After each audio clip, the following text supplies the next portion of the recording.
안녕하십니까? 안녕하세요. 반갑습니다. 옆에 있는 분들하고 오늘 처음 만난 분도 있고 알고 있는 분도 있지만 사회복지니까 인사를 하겠습니다. 안녕하십니까? 안녕하세요. 네, 앞뒤로 하세요. 앞뒤로. 네. 나중에 이제 오프라인 수업에서 혹시 오시면 또 이제 같이 알게 되실 거니까. 오늘은 이 합격 전략에 대한 설명회입니다. 합격 전략의 설명회를 제가 이제 바통을 받았잖아요. 제가 1시간 정도 짧으면 제가 좀 피를 받으면 1시간 반 정도 그렇게 생각을 하시면 되겠습니다. 그래서 제가 여기 유인물이 있는데 그 유인물은 보조 자료로 삼아 주시고요. 죄송합니다.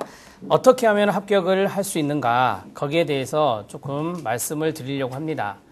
아무래도 우리가 고기를 많이 잡으려면 전략을 잘 짜야 되겠죠. 그래서 고기가 많이 잡히는 쪽으로 투망을 던져야 고기를 많이 잡을 수 있듯이 사회복지사 1급의 합격률이 그리 높지 않기 때문에 상당히 많은 관심을 갖게 돼요. 그리고 합격을 어떻게 하면은 요령껏 손쉽게 할 수 있는가 그러한 것들도 관심이 많이 있는 것 같습니다. 그래서 오늘은 그것을 여러분들이 듣고 가셔서 고민을 좀 해보시고 그 다음에 학습에 대한 방향을 잡아 나가시면 됩니다. 나눔 CPS는 이 커뮤니티 공간이 있어요. 다음에 나눔복지교육원이 있고 네이버에도 나눔복지교육원이 있습니다. 그래서 여러분들이 앞으로 학습에 대한 로드맵이랄까요? 그런 것을 잘 짤 수 있게 저희들이 플랜을 어느 정도 짜드릴 거예요. 그래서 학습 플랜을 짜가지고 저희들이 공개를 해드리면 여러분들이 거기에 맞추어서 참고 자료로 삼아서 학습 계획을 잘 짜시면 됩니다. 자, 그러면 지금부터 본론으로 들어가도록 하겠습니다. 첫 번째는 이 사회복지사 1급 시험에 대한 소개를 하겠습니다. 그 소개를 먼저 한 다음에 각 영역별로 어떻게 공부를 해야 되는지 거기에 대해서 좀 심도 있게 이야기를 좀 해드리도록 하겠습니다. 사회복지사 1급 여러분 그 유인물의 1쪽에 있는 부분인데요. 자, 12회는 아직 공고가 나오지 않았습니다. 당연히 안 나왔죠. 11월 말이나 12월 초, 그 정도 11월 중에 되게 나오는데요. 제가 이것은 이전에 11회 시험에서 예정했던 대로 반영을 해서 12회 공고 예정을 만들어 보았습니다. 가장 먼저 바뀌는 것이 문항수입니다. 문항수가 각 영역당 30문항이었죠. 그런데 그것이 25문항으로 줄어들게 됩니다. 그래서 예전에는 240문제가 전체 문항수였는데 이 5문항씩 줄어들게 되니까 전체 문항수가 200문항으로 줄어들게 됩니다. 그리고 당연히 시험 시간도 줄어들게 되겠죠. 대개 이제 자격증 시험은 한 문항당 1분이 주어지거든요. 그러면 자, 이제 필기를 하면서 할게요. 1교시를 우리가 기초라고 해요. 인간행동과 사회환경하고 사회복지조사론 두 영역이 있습니다. 그 두 영역을 25문항씩 하면은 몇 문항이 되죠? 50문항이 됩니다. 자, 50문항에 50분이 되겠죠. 이렇게 정리가 되고요. 그래서 여러분들 교재에 보시면 밑에 시험 시간이 있습니다. 9시에 입시를 마감하고 시험 시간 9시 30분에 보았거든요. 그래서 이렇게 50분을 책정해 보았고요. 그 다음에 2교시입니다. 2교시는 실천이죠. 실천 파트인데 여기는 세 가지 영역입니다. 사회복지 실천론, 사회복지 실천기술론, 지역사회복지론. 그래서 75문항이 되겠습니다. 몇 문항이라고요? 75문항이 됩니다. 자, 75문항은 당연히 75분이 주어질 것으로 예상이 됩니다. 그래서 2교시까지 쭉 내리 달려가면은 12시에 딱 끝나게 됩니다. 자, 12시에 끝나면 아시는 대로 점심시간이 있습니다. 점심시간을 갖고 점심시간이나 휴식시간은 그대로 잡았어요. 그래서 이렇게 잡았고요. 자, 3교시인데요. 3교시는 바로 정책 영역이라고 볼 수 있어요. 정책과 제도 영역이다 이렇게 말하거든요. 여기도 90문항이었는데 줄어들어서 몇 문항이 되죠? 75문항이 됩니다. 75문항. 그리고 이것도 마찬가지 75분이 주어지게 될 것입니다. 이해되시죠? 여기까지?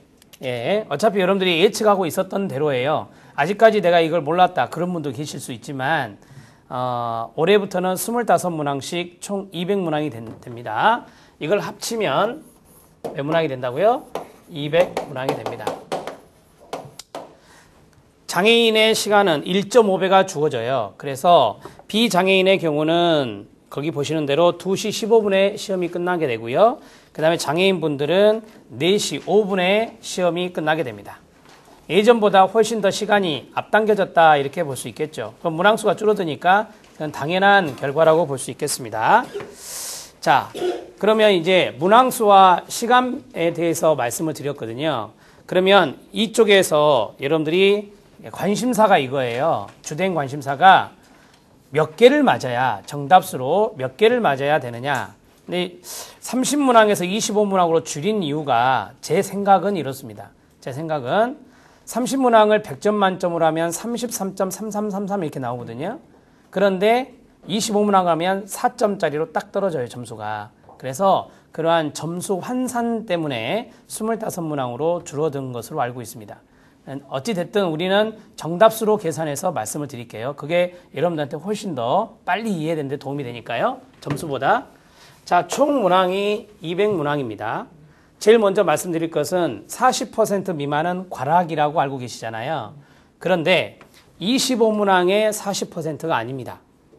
25문항의 40%가 아니라 여기 있는 50문항의 40%고 75문항의 40%고 75문항의 40%가 돼요. 그러니까 과락이 나올 확률은 아주 낮아지는 거예요. 그러면 계산을 해보면 여기에 40%면 몇 문항이죠? 20문항이 됩니다. 몇 문항이 된다? 20문항. 여기에 40%면 30문항이거든요. 여기에 30문항. 그 다음에 여기도 몇 문항이요? 30문항이 되죠. 자, 쉽게 말씀드려서 내가 1교시에서 19개를 맞았다. 그러면 과락이 되는 겁니다. 왜냐하면 미만이니까. 이해되시죠? 예, 20문항을 맞았다. 그러면 과락은 아니죠. 30문항을 맞았다. 여기서 30개를 맞았다. 그러면 과락이 아니에요. 이것은 여러분들이 충분히 넘길 수 있는 숫자예요. 그래서 이거는 걱정하지 마시고요. 자, 과락의 기준을 아시겠죠? 네. 이것을 좀 많이 궁금해 하세요. 이게 영역별 과락인지 교시별 과락인지 그것을 많이 궁금해 하세요. 자, 우리는 사회복지사 1급 시험이 8과목입니까? 3과목입니까? 3과목입니다. 8과목이 아니에요. 즉 기초가 한 과목, 실천이 한 과목, 정책과 제도가 한 과목이에요. 그래서 1교시가 한 과목, 2교시가 두 번째 과목, 3교시가 세 번째 과목이 되는 거예요. 그래서 과목당 40% 미만은 이렇게 됩니다. 아셨죠? 예. 그러면 우리는 여기에 관심이 있는 게 아니라 합격에 관심이 있잖아요. 합격은 몇 퍼센트죠? 60%가 돼요. 자, 60%는 어떻게 되느냐? 토탈로 해볼까요? 6, 2, 12. 몇 개죠? 120개입니다. 정답수가 120개 이상이 나오면 합격이다. 이렇게 볼 수 있겠습니다. 저는 지금 12회를 기준으로 말씀드리고 있는 거예요. 그러면 50문항의 합격, 그 다음에 75문항의 합격, 요거를 이제 우리가 계산해 내야 될 것이다. 그쵸? 그러면 6을 곱하면 돼요.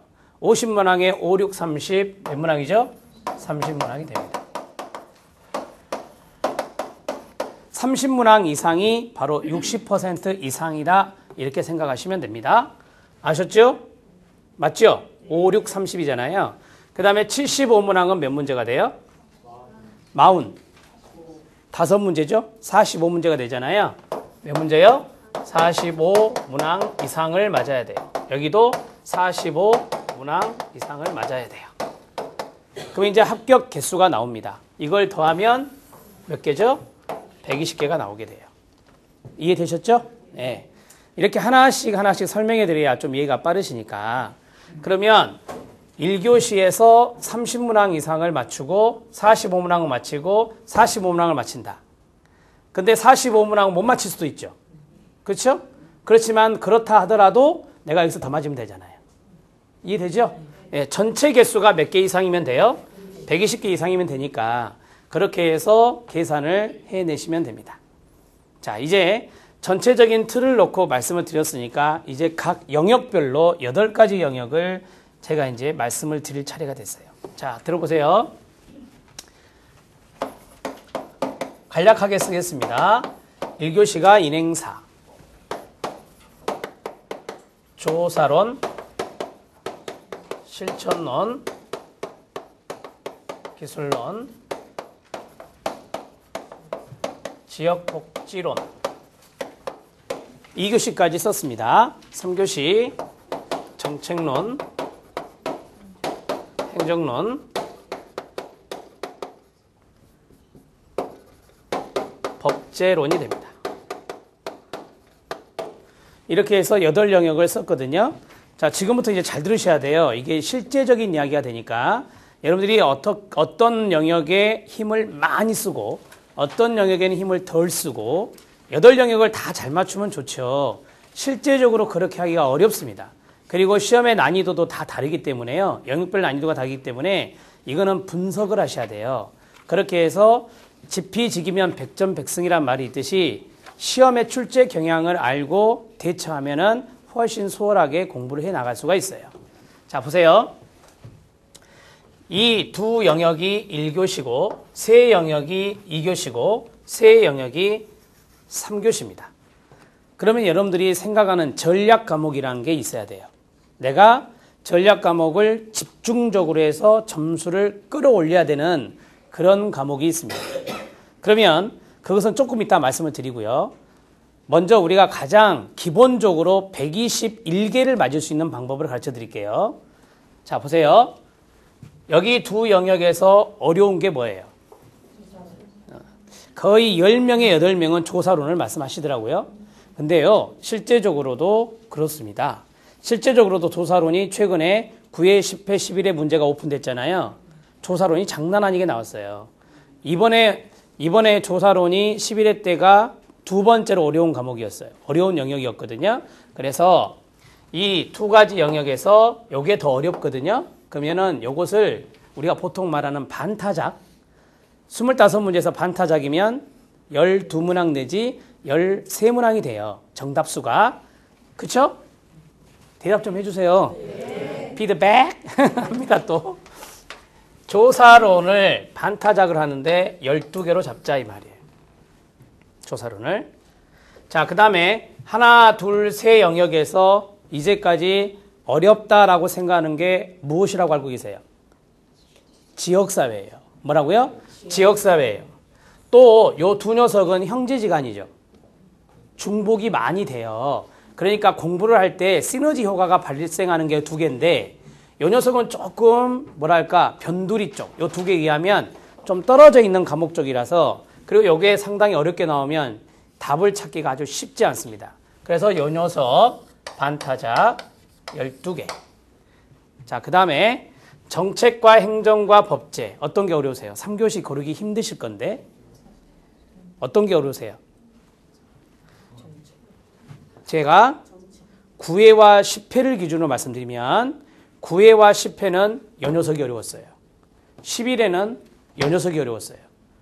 11회는 오히려 정책이 좀 쉬웠어요. 이렇듯 해마다 약간씩 다른 경향을 보이거든요. 그럼 이거는 개인차로 가셔야 돼요. 내가 정책은 이해를 잘해. 내가 법제 문제는 자신 있게 풀 수 있어. 이거는 개인차로 가셔야 돼요. 행정은 쉽게 나옵니다. 그래서 행정을 우선 제껴두고요. 어떤 분은 정책을, 어떤 분은 법제론을 12개로 잡으시겠죠. 저는 제 개인의 견해를 말씀드리면 저는 이게 더 어렵다고 봐요. 법제는요. 법조문을 문제 낼 때는 어떻게 내죠? 쭉 문장에서 어떤 일부분을 바꾸어서 출제하잖아요. 그러니까 법제 같은 경우는 잘 나오는 법률들이 있잖아요. 그 법률들을 3번, 4번 정도 쭉 읽어 나가면 문제를 풀어 나갈 수 있거든요. 그리고 이 녀석은요. 어쩔 때는 쉽게 나올 때가 있어요. 문장이 짧게 나오죠. 그럼 아주 쉬워져 이게. 그러니까 저는 이것을 12문항으로 잡습니다. 보편적으로 이야기할 때 정책론이 까다롭다 하거든요. 그래서 이 녀석을 제가 12개로 잡았습니다. 그러면 12개면은 50%도 안 됩니다. 그렇죠? 12.5가 50%니까. 그러면 다른 영역에서 더 맞아야 되죠. 몇 개를 더 맞아야 되죠? 60%를 더 맞아야 돼요. 60%를 맞으면 떨어져 버려요. 그래서 60%가 몇 개죠? 25문항에서 60%는 15개입니다. 15개보다 더 맞아야 된다는 거예요. 그러면 제가 계산을 해봤어요. 17개요.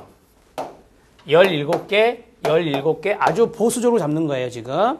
17개, 17개요. 요거 계산하면 121개가 나와요. 딱 나옵니다. 네. 근데 설마 여러분들이 25개에서 실천론을 17개 맞으시겠어요? 더 맞으시겠죠. 인간행동과 사회환경도 여러분들이 쉽게 공부하는 영역 중에 하나거든요. 이것도 더 나올 수 있는 거예요. 그 다음에 요거는 모르겠어요. 요거는 더 떨어질 수도 있을 것 같아요. 어렵게 나오면. 그렇죠? 그럼 여기에 더 떨어지면 다른 데에서 더 올라가면 되는 거예요. 그래서 제가 산술적으로 계산을 한 거예요. 산술적으로 계산을 해서 여기 세 영역이 어렵게 나오니까 여기에서 절반에 해당되는 12개를 했고 나머지를 17개씩 잡아서 121개를 했던 겁니다. 이해되시죠? 네. 자, 이렇게 해서 여러분들이 공부를 할 때 정리할 수 있는데, 그러면 제가 여기서 전략 과목에 동그라미 쳐볼게요. 이미 전략 과목은 나왔어요. 이게 뭐죠? 전략 과목이 돼요. 이게 전략 과목이 됩니다. 여러분들은 사회복지 조사 방법론보다 인간행동과 사회환경에다가 2배의 노력을 쏟아내셔야 됩니다.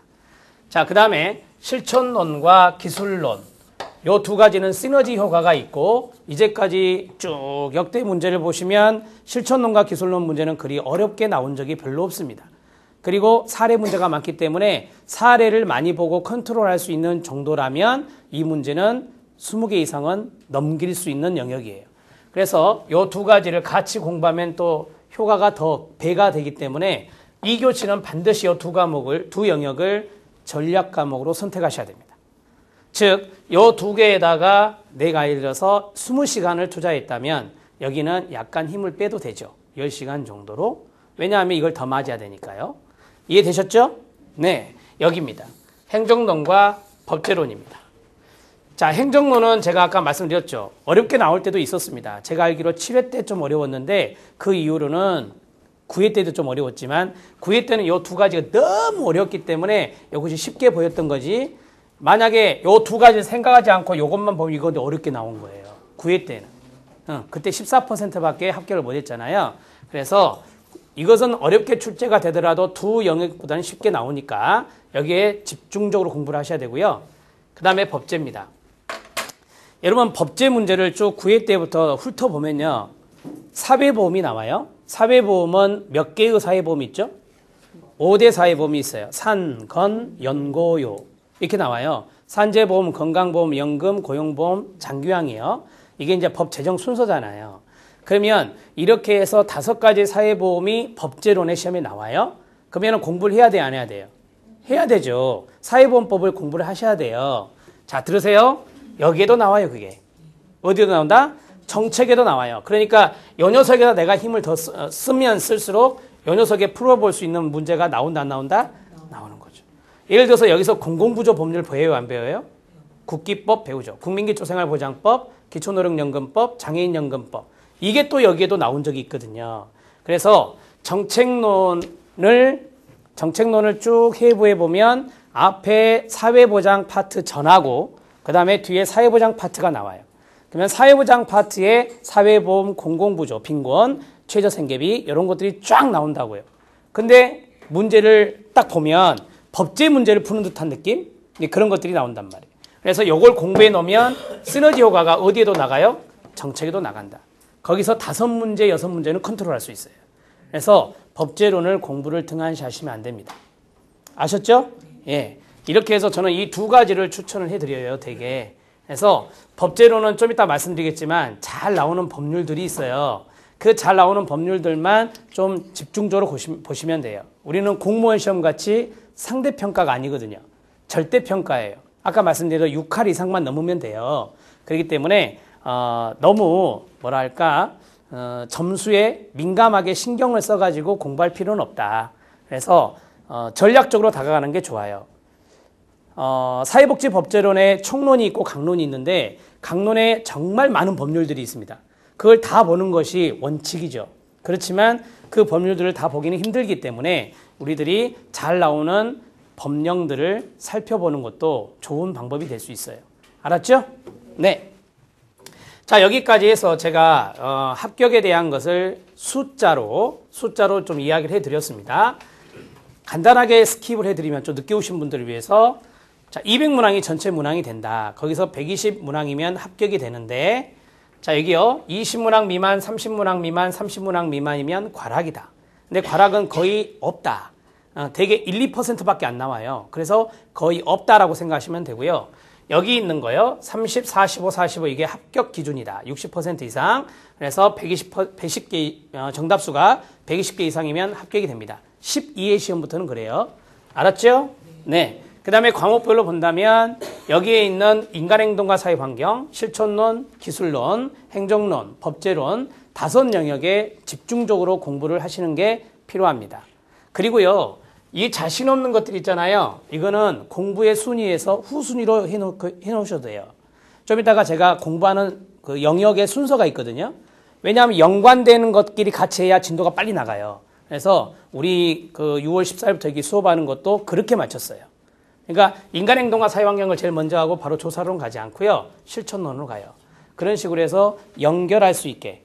그러니까 또 1급 시험이 종합적인 사고를 물어보는 문제가 많이 나오거든요. 요새. 그래서 요 영역의 내용과 요 영역의 내용을 결합시키는 그런 문제도 풀려면 연계하는 학습이 필요하거든요.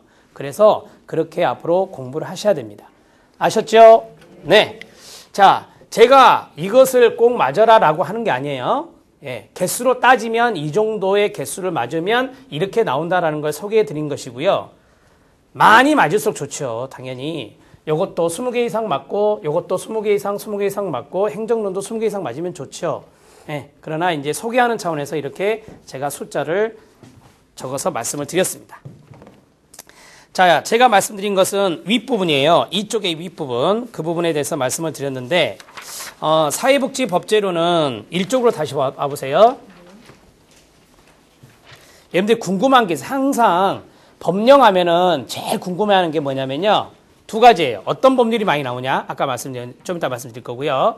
그 다음에 2번째는 뭐냐? 지금 개정이 됐는데 시험이 예를 들어서 1월 29일이에요. 예를 들어서. 근데 시행은 1월 29일 이후에 시행을 해요. 법은 그 전에 개정이 됐는데. 그러면 그 법률은 안 나옵니다. 즉 현행법으로 나와요. 현행법으로. 시험 날짜에 시행되는 법률을 출제자가 법제처에서 찾아서 법제처의 지문을 가지고 문제를 출제하게 돼 있어요. 그 내용이 밑에 있죠.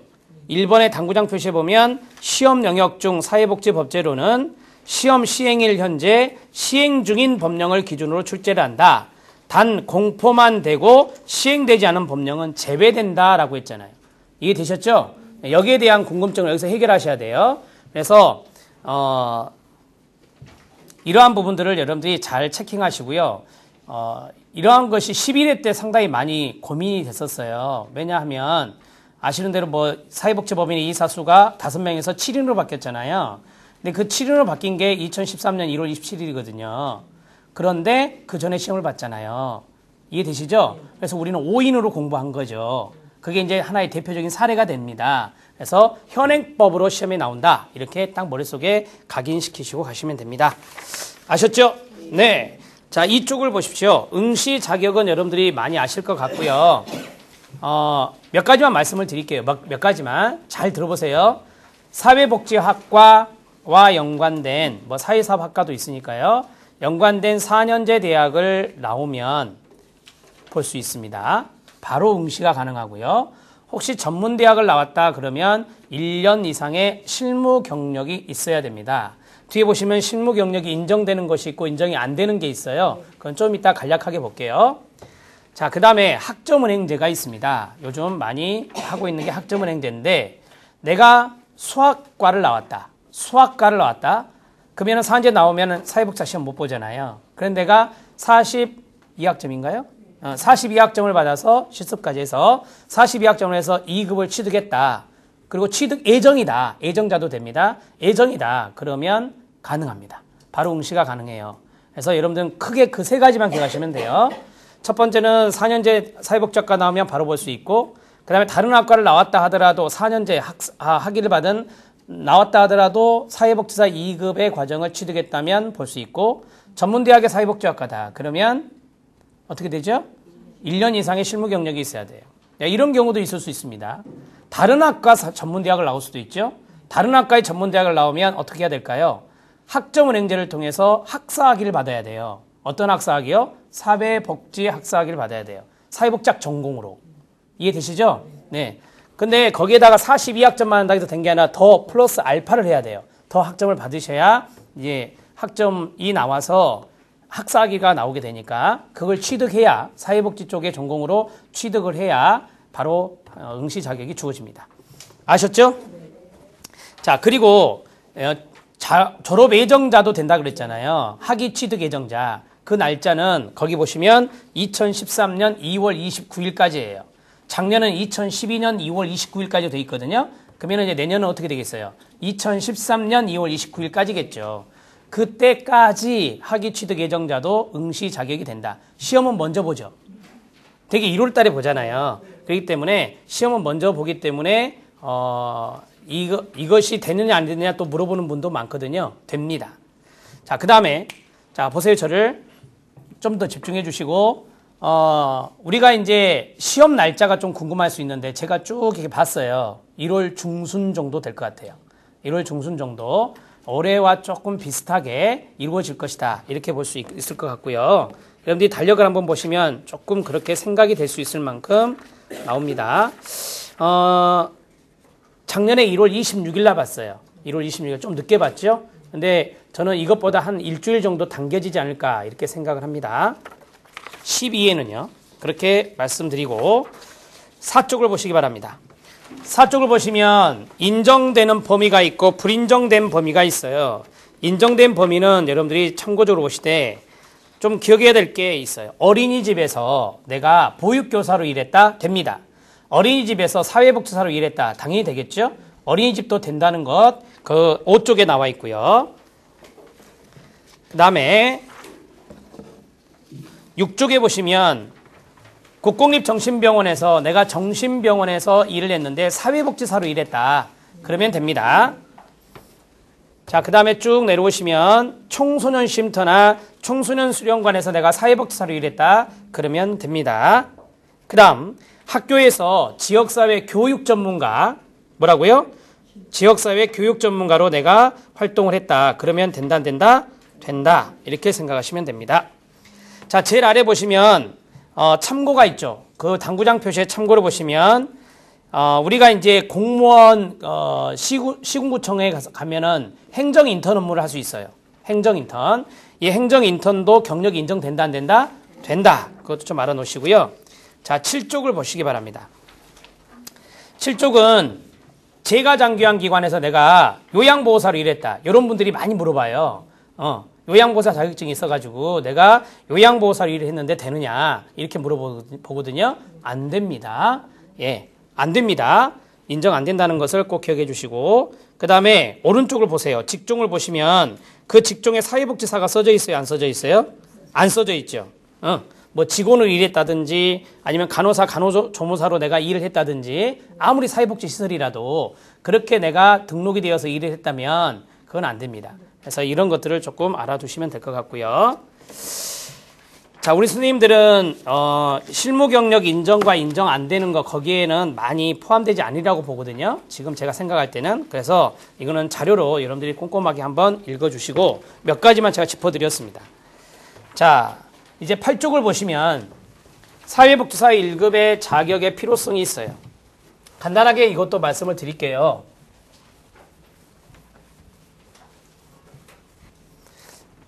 작년에 괴담이라고 할까? 이런 게 있었죠. 가만히 있으면 1급 준다더라. 제도가 바뀌어가지고 그런 괴담이 있었습니다. 그렇게 될 리는 없죠. 그렇게 될 리는 없고 2급을 갖고 있는 분들이 가만히 있어서 1급이 될 수는 없어요. 왜냐하면 기존에 취득한 분들이 엄청 노력해서 취득했기 때문에 그 사람들이 가만히 있지 않습니다. 그래서 1급은 자격시험을 봐야 된다라고 사회복지사업법에 되어 있거든요. 자격시험에 합격을 해야 된다. 그렇게 명시되어 있기 때문에 시험을 본다는 것을 꼭 알아놓으시고요. 그런 이야기에 이제 현혹되지 마시고 공부를 해야 된다 해서 딱 마음을 잡고 공부 시작을 하시면 돼요. 첫 번째는 전문성입니다. 사회복지사 1급과 2급의 차이점의 큰 것은 전문성이 있냐 없냐 그렇게 판단을 해요. 물론 이 풍부한 경력을 갖고 있는 2급을 가진 분들도 있어요. 심지어 기관에서 간부급으로 일하는 분들도 있습니다. 그런 분들의 경력은 인정돼야 됩니다. 제 생각은 그래요. 그렇지만 우리들이 이제 객관적으로 보았을 때, 이게 외부적으로 보았을 때 자격증으로 인해서 1급과 2급으로 나누잖아요. 그래서 1급은 우리들이 들어갈 때 이력서나 이런 걸 첨부할 때 들어가잖아요. 그래서 이 사람이 전문성이 어느 정도 있구나라고 판단하는 거예요. 예를 들어서 신입사원의 경우는 그렇게 우리가 이제 잣대를 대고 생각을 한단 말이에요. 그래서 전문성이 있다라고 판단하니까 거기에 대한 대우를 더 해주는 겁니다. 2급을 갖고 있는 분들하고 1급을 갖고 있는 분들의 급여 차이가 좀 차이가 나잖아요. 들어갈 때요. 그 다음에 두 번째는 임상에서 인센티브예요. 여러 가지 인센티브가 있을 수 있을 겁니다. 예를 들어서 슈퍼바이저가 될 수 있는 자격이 되고, 그 다음에 두 번째 평가에서 이게 항목이 들어가요. 1급 자격증이 있냐 없냐에 따라서 시설 점수가 달라져요. 그래서 이러한 것들에 의해서 그 기관에서 어느 정도 인정을 더 받게 되니까 인센티브가 있다 이렇게 생각하시면 되고요. 그 다음에 슈퍼바이저가 있어야, 또 1급 자격증이 있는 사람이 있어야 실습생을 받을 수 있어요. 그런 것들도 임상에서의 인센티브라고 볼 수 있고요. 자, 세 번째는 이제 프라이드죠. 어느 정도 이제 자존감이라 할까요? 그런 것들을 좀 우리들이 사회복지사라면 가질 수 있다 이렇게 생각할 수 있겠습니다. 지금 사회복지사의 자격은 1급과 몇 급이 있어요? 2급과 3급까지 있어요. 3급은 거의 유명무실화 됐고요. 그래서 1급과 2급이 있는데 앞으로 전문사회복지사 제도가 될 수도 있습니다. 뭐가 될 수 있다고요? 전문사회복지사 제도. 이것보다 이제 더 위에 전문사회복지사 제도. 그러면 전문사회복지사 제도가 생겼다고 합시다. 무엇을 가지고 있어야 될까요? 1급을 갖고 있어야 돼요. 1급 소지자로서 이렇게 들어가요. 그리고 예전에 나왔던 이야기를 잠깐 말씀드리면 노인 전문 사회복지사다. 노인 쪽에. 그러면 노인 분야에 5년 이상 근무를 하고 사회복지 석사 학위를 갖고 있어야 전문 사회복지사가 될 수 있다. 그리고 전문 사회복지사도 마찬가지 시험을 치르겠죠. 정신보건 사회복지사 시험 보나요, 안 보나요? 봅니다. 보죠. 그래서 그러한 간단한 검증 절차를 통해서 전문사회복지사 제도를 정착시키려고 했었어요. 근데 그게 이제 정권도 바뀌고 국회가 좀 어수선하고 그러면서 안 된 겁니다. 그래서 나중에 전문사회복지사 제도가 생기더라도 이것은 반드시 있어야 되거든요. 1급이 있어야 돼요. 그래서 될 수 있으면 선생님들이 종사를 하고 계신다면 분야를 바꾸지 마세요. 나중에 좀 불리할 수 있습니다. 그러니까 내가 노인 분야에 있다가 장애인 분야로 가고 장애인 분야에서 또 청소년 분야로 가고 그렇게 왔다 갔다 하시는 것보다 한 분야에서 쭉 하는 게 나중에 경력을 인정받고 전문사회복지사 제도가 정착될 때 아주 유리해요. 그래서 될 수 있으면은 이직을 할 때 같은 분야로 대상자요. 같은 대상 분야로 가는 게 좋아요. 아셨죠? 네, 한 가지 팁을 말씀드렸습니다.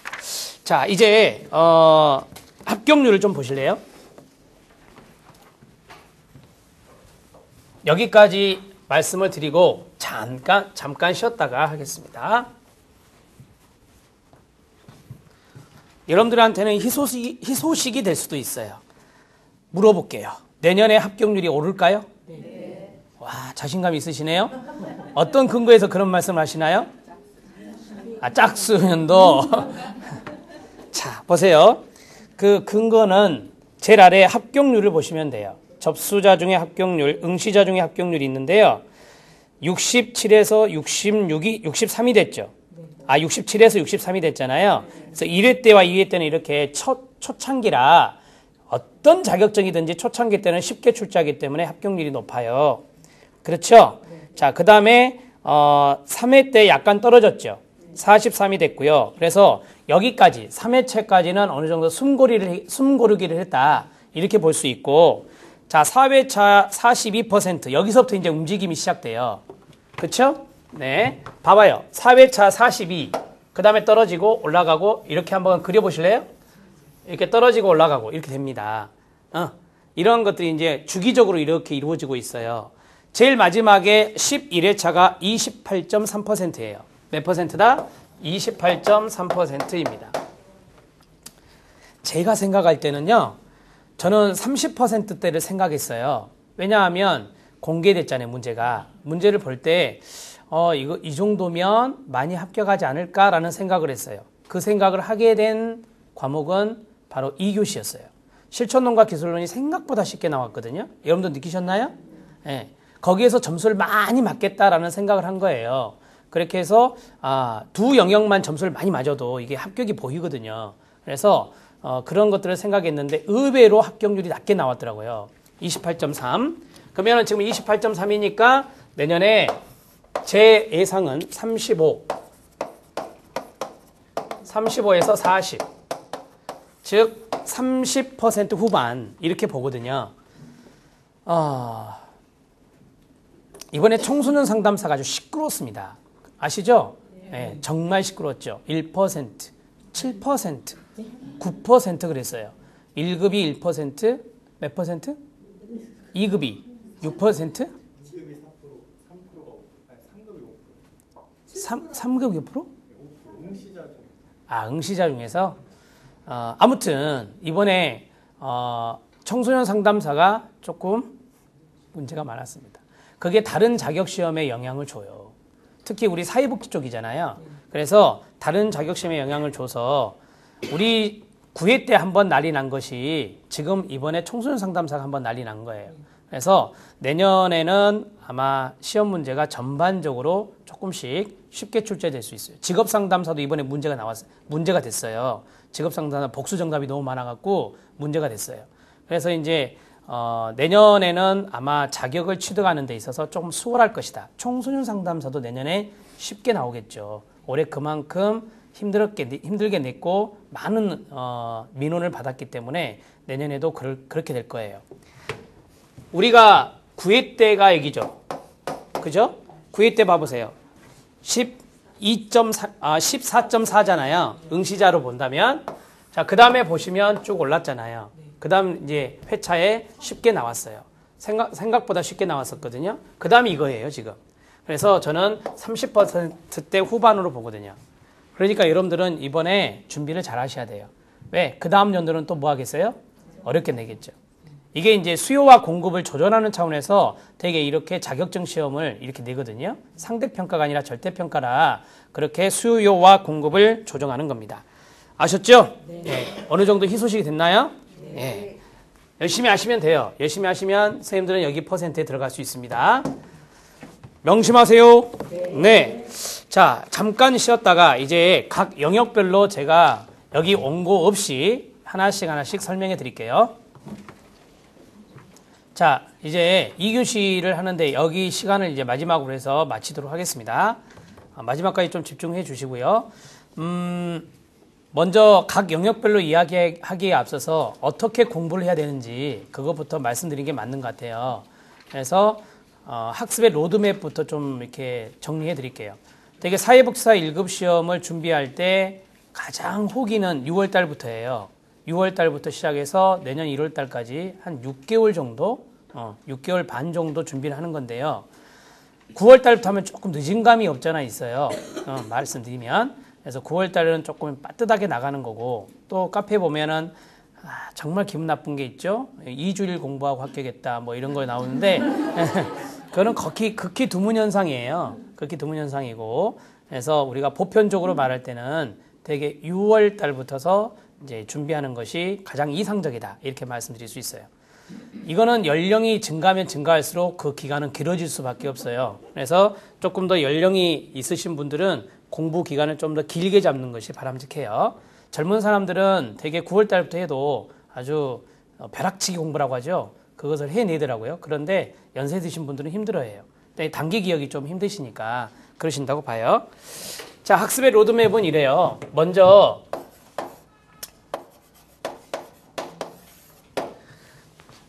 이론을 공부하는 게 원칙입니다. 먼저 문제풀이부터 하는 것은 아니죠. 그래서 이론을 먼저 하는 게 원칙이고 그 다음에 두 번째가 문제풀이죠.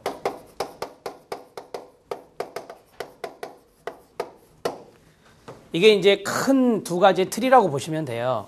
그런데 여기에서 약간의 파생되는 다른 것들이 있어요. 내가 사회복지 전공자야.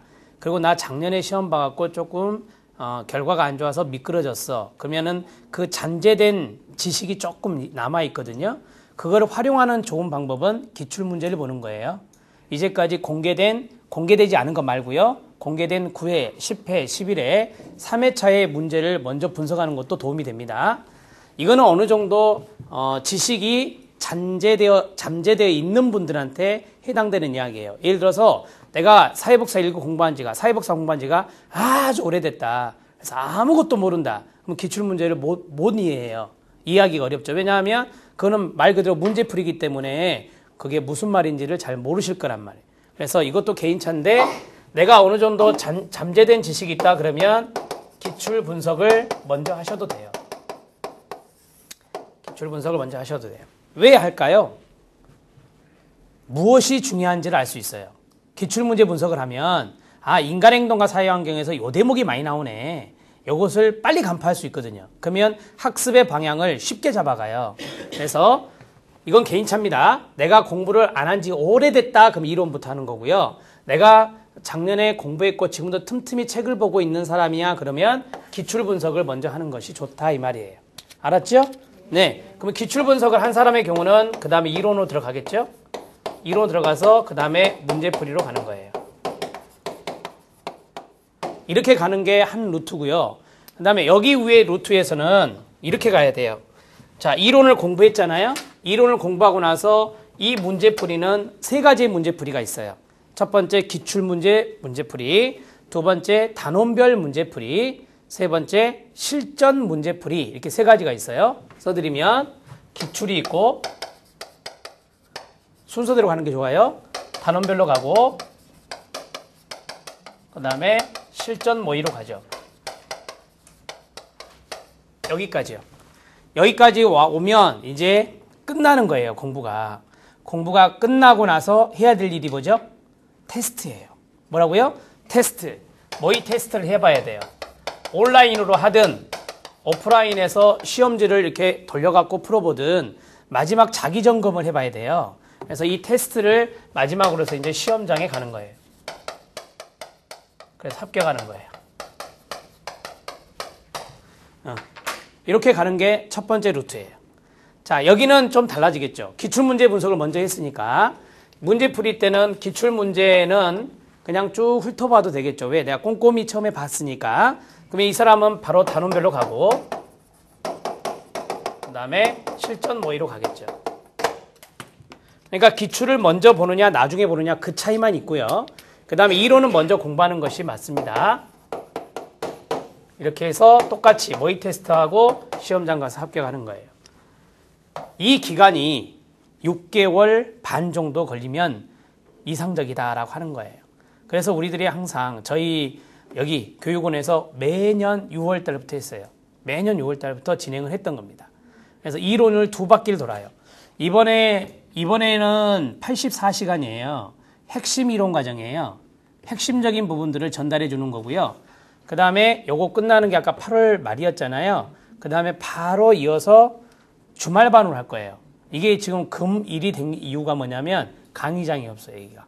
그래서 금1로 된 거고요. 그때는 강의장이 나오겠죠, 설마. 그러면 그때는 주말반으로 할 거예요. 주말반은 그때 선생님들 하신 대로 2시부터서 8시까지 가요. 아주 강행군을 해요. 2시부터 8시까지 해서 11월 말까지 해서 끝냅니다.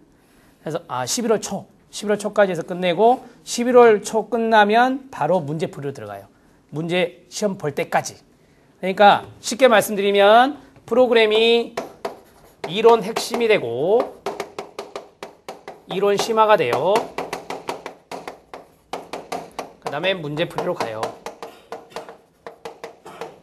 이렇게 가요. 그 다음에 문제풀이 반 그때 하신 분들은 제가 모의 테스트를 직접 시험지 나눠줘서 그때 했죠. 했죠? 안 했어요? 했잖아요. 테스트까지. 저의 이제 여기에서 종각에서의 학습 프로그램이 이렇게 될 거예요. 미리 말씀드려야 여러분들이 앞으로 어떻게 하니까 좀 참고할 수 있겠죠. 그래서 여기에 지금 들어오신 분도 있을 거고 이때 들어오려고 하신 분도 있을 건데 이게 9월, 이게 11월 이렇게 되는 거예요. 11월 중순 정도 될 것 같아요. 제 생각은. 그리고 이때는 아마 주말에 강의실이 비어 있다면 빨리 잡아야 되겠죠. 먼저 선점을 해야 되겠죠. 그래서 주말에 이루어질 수 있고 만약에 그게 안 된다면 지금같이 금, 일 이렇게 갈 수밖에 없어요. 그것은 이제 나중에 추후에 공지된 걸 보시면 돼요. 자, 이것은 제가 여기에 학습 과정을 말씀드렸고요. 이건 지우겠습니다. 자신이 생각을 하셔야 돼요. 내가 위에 있는 로드맵으로 가야 될지, 내가 아래에 있는 로드맵으로 가야 될지, 그것을 여러분들이 정리를 하셔야 됩니다. 아셨죠? 네. 이렇게 가야 원칙이에요. 잊지 마시고요. 자, 그러면 우리가 이제 학습을 할 때 이런 로드맵을 잡고 우리가 계획표를 짜야 돼요. 뭘 짜야 돼요? 계획표. 계획 없으면 안 됩니다. 계획을 철저하게 수립하셔야 돼요. 자, 이 계획은 월간 계획하고 주간 계획 두 가지를 짜셔야 돼요. 지금 다 개인별로 상황이 달라요. 나는 풀타임으로 공부하는 사람이다 하는 분도 있고 나는 직장인이라서 밤에만 해야 된다라고 하는 분도 있어요. 그렇기 때문에 계획성 있게 하시는 것이 가장 중요하고요. 특히 사회복지사 1급 시험의 합격률이 저는 낮은 이유가 되게 종사자분들이 많이 응시하기 때문이라고 생각해요. 정말 공부하기 힘들잖아요. 책 볼 시간도 없다고 하시는데 그러니까 더더군다나 계획표를 짜셔야 돼요. 그런 분들은 내가 하루에 2시간 내지 3시간 동안 동영상을 보든 책을 보든 무조건 보고 자야 되겠다. 그리고 합격하신 분들의 이야기 들어보면 퇴근하자마자 바로 어디로 가냐? 독서실로 가요. 남편한테 아내한테 양해 구하고 독서실로 가서 12시까지 공부하고 집에 가요. 그런 식으로 해서 합격을 하고 나서 그 다음에는 이제 가정에 복지를 위해서 막 봉사를 해줬다는 후문이 있습니다. 그러니까 그런 철저한 정신이 있어야 돼요. 안 그러면 시간이 안 나오거든요. 풀타임으로 공부하신 분들은 좀 다르겠지만 철저한 계획을 짜주시기 바랍니다. 이 계획 수립이 혹시 어렵다면 이 카페에다가 올려놓아 보세요. 그러면 제가 거기에 대한 조언을 충분히 해드릴 수 있습니다. 내가 이런 상황인데 어떻게 짜는 게 좋을까요? 이렇게만 주시면 제가 그것보다 더 길게 답변을 해드리도록 하겠습니다. 알았습니까? 네. 자, 그러면 이제 본론으로 들어갑니다. 출제 경향을 보면 첫 번째 아까 말씀드린 종합적 사고 능력을 점검해요. 종합적 사고 능력은 달리 말씀드리면 응용 능력이에요. 응용 능력이 있는지 없는지 그것을 검증하죠. 되게 보면 문장을 비비 꼰단 말을 하잖아요. 되게 이런 문제가 여기에 들어가고요. 사례 문제가 여기에 들어가요. 그래서 최근에 사례 문제가 많아졌습니다.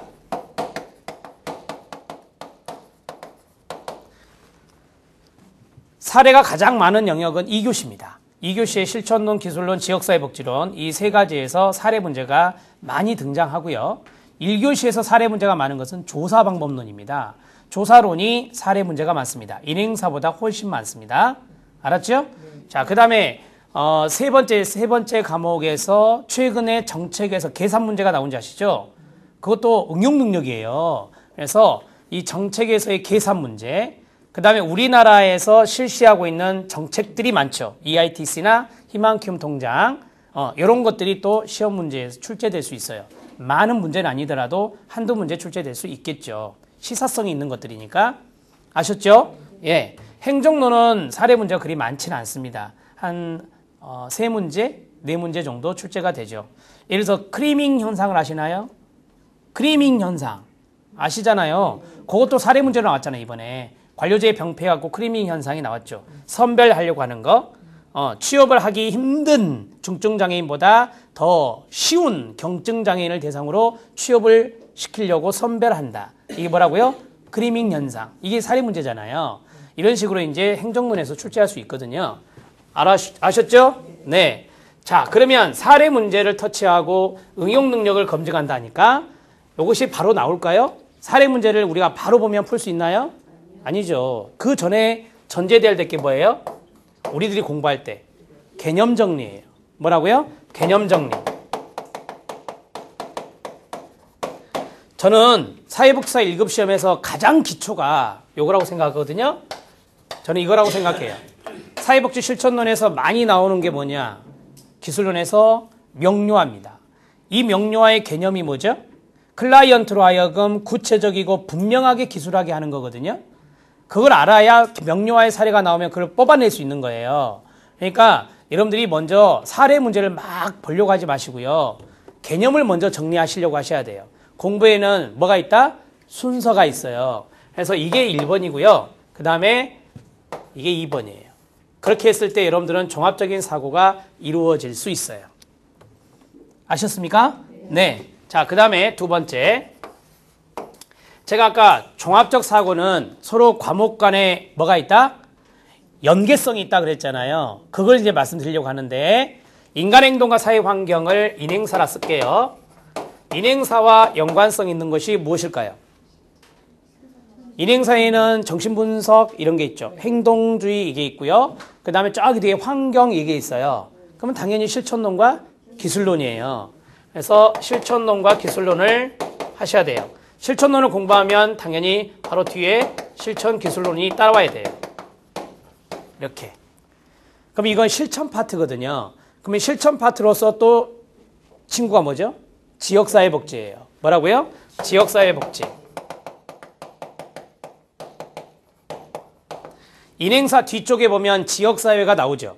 거기에도 모델이 나와요. 지역사회가 나오기 때문에 여기가 또 연결되는 부분이 있어요. 아주 적은 부분이지만 이게 연결되는 부분이 있기 때문에 이렇게 2교시를 한꺼번에 가시는 게 도움이 돼요. 알았죠? 그 다음이 중요해요. 그 다음에 조사론 가면 안 돼요. 왜? 조사론은 좀 거리가 먼 과목이라고 볼 수 있거든요. 그래서 먼저 해야 될 것이 뭘까요? 자, 이걸 물어볼게요. 정책하고 법제랑 오버랩 된다겠죠? 사회보장 파트에서 어떤 걸 먼저 하는 게 좋아요?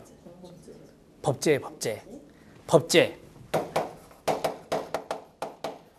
법제에서 사회보험 부분하고 공공부조 부분을 디테일하게 법조문을 배우고 있을 거 아니에요. 그러면 정책에서 이해할 수 있는 부분이 많아요. 따라서 그 다음에 뭐가 들어요? 정책에 들어가야 돼요. 이렇게. 자, 정책에는 전달체계가 나와요. 이 전달체계 어디에도 나오죠? 행정에도 나오거든요. 그래서 행정론 들어가요. 그리고 마지막에 조사론 들어가요. 여러분, 정책에 보면 뭐 나오죠? 평가 나와요. 행정에 보면 뭐 나와요? 욕구조사 이런 거 나와요. 이 평가조사와 욕구조사는 여기에도 있어요. 왜? 실천의 평가와 종결이 있잖아요. 따라서 평가와 종결 욕구조사는 여기도 나오잖아요. 이해되셨죠? 어디 나오죠? 여기도 나와요. 조사론 마지막에 보면 평가조사와 욕구조사 이렇게 나오잖아요. 그러니까 앞에서 공부한 것을 여기 뒤에서 목차로 본다면 이 단원에 해당되는 것들을 한 방에 끝낼 수 있어요. 이렇게 공부하시는 것이 전략적으로 맞습니다. 아셨죠? 네. 자, 우리가 전략적으로 생각했던 과목들에 제가 동그라미를 쳐볼게요. 하나, 둘, 셋, 넷, 그 다음에 다섯. 이렇게 5개예요. 이렇게. 그러니까 지금 제가 동그라미 친 것은 열심히 판다라고 생각하고 공부하셔야 되고요. 여기에서 좀 이제 중간에 하면 좀 힘들기도 하잖아요. 지치기도 하고. 그럴 때는 약간 텀을 주고 쉬는 단계도 필요하다. 그래서 이렇게 집어넣으면 좋다 이 말이에요. 사회복지 조사 방법론은 처음에 공부를 하잖아요. 다 잊어버려요. 그러면 뒤에 다시 해야 돼요. 그러니까 조사 방법론은 마지막에 잡는 것이 좋아요. 마지막에 잡는 게. 아셨죠? 네. 왜냐하면 공부를 늦게 하면 늦게 할수록 시험에 다가오는 기간, 늦게 하면 늦게 할수록 그 기억은 오래 남는 거거든요. 그렇죠? 앞에 공부했던 것보다 뒤에 공부한 것이 기억에 남잖아요. 그래서 조사 방법론을 뒤쪽에 포진시킨 거예요. 아셨습니까? 네. 이렇게 방법을 여러분들이 공부하는 순서를 잡아주시면 도움이 될 것 같아요. 그 다음에 세 번째는 각 영역별로 목차가 다 있어요. 그 목차가 있는데 목차의 전반부와 목차의 후반부는 많이 나와요? 적게 나와요? 적게 나오죠. 되게 중간 목차가 많이 나와요. 이해되시죠? 자, 예를 들어서 1장부터 시작해서 16장까지가 있다. 그러면 1장부터 16장 사이에서 1, 2장은 잘 안 나와요. 많이는 안 나와. 한두 문제 나올까? 문제가 줄어들기 때문에 더 안 나올 수 있어요. 그 다음에 여기 뒤에도 마찬가지예요. 그러면 어디가 많이 나온다고요? 중간 목차가 많이 나와요. 아셨죠? 예, 각 영역별 중간 목차 부분을 잡아라.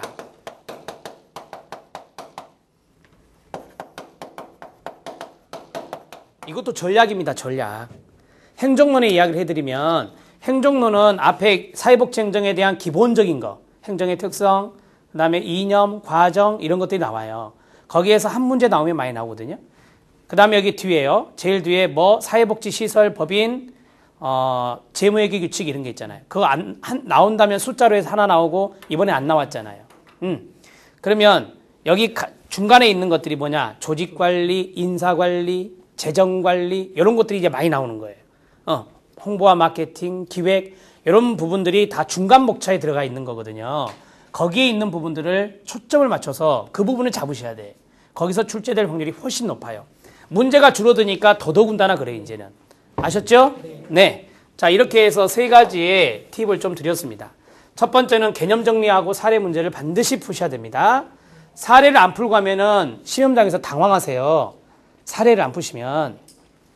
이건 좀 이따 제가 또 설명해 드릴 게 있고요. 그 다음에 이 과목, 영역별로 공부하는 순서를 잘 잡으셔야 돼요. 이 순서대로 공부하시면 진도도 빨리 나가고 공부도 아마 재밌을 겁니다. 왜냐하면 아는 내용 나오거든요. 아는 내용 나오거든요. 전혀 모르는 내용 나오면 생소하기 싫어요. 아는 내용이 그래도 좀씩 들어있어야 이게 탄력을 받아서 공부를 하시는 거예요. 아셨죠? 네. 자, 이제 영역별로 간단하게 말씀을 드릴게요. 여러분들 거기 제일 뒤에 윗물에 보면 뭐가 있냐면요. 2013년 초반에 봤던 11회 시험에 분포도가 있습니다. 그거는 여러분들이 시험 공부 시작할 때쯤에 한 번쯤 봐주세요. 어디 부분에서 뭐가 나왔는지 제가 꼼꼼히 썼거든요. 몇 문항이 나왔는지 이런 것들을 교재 목차에 맞추어서 해봤습니다. 그거는 11회에 해당되는 이야기예요. 그래서 그 11회에 해당되는 내용들을 오늘 집에 가시는 길에 지하철에서 한번 보셔도 충분히 보실 수 있어요. 그래서 쭉 한번 훑어보시기 바랍니다. 아셨죠? 네.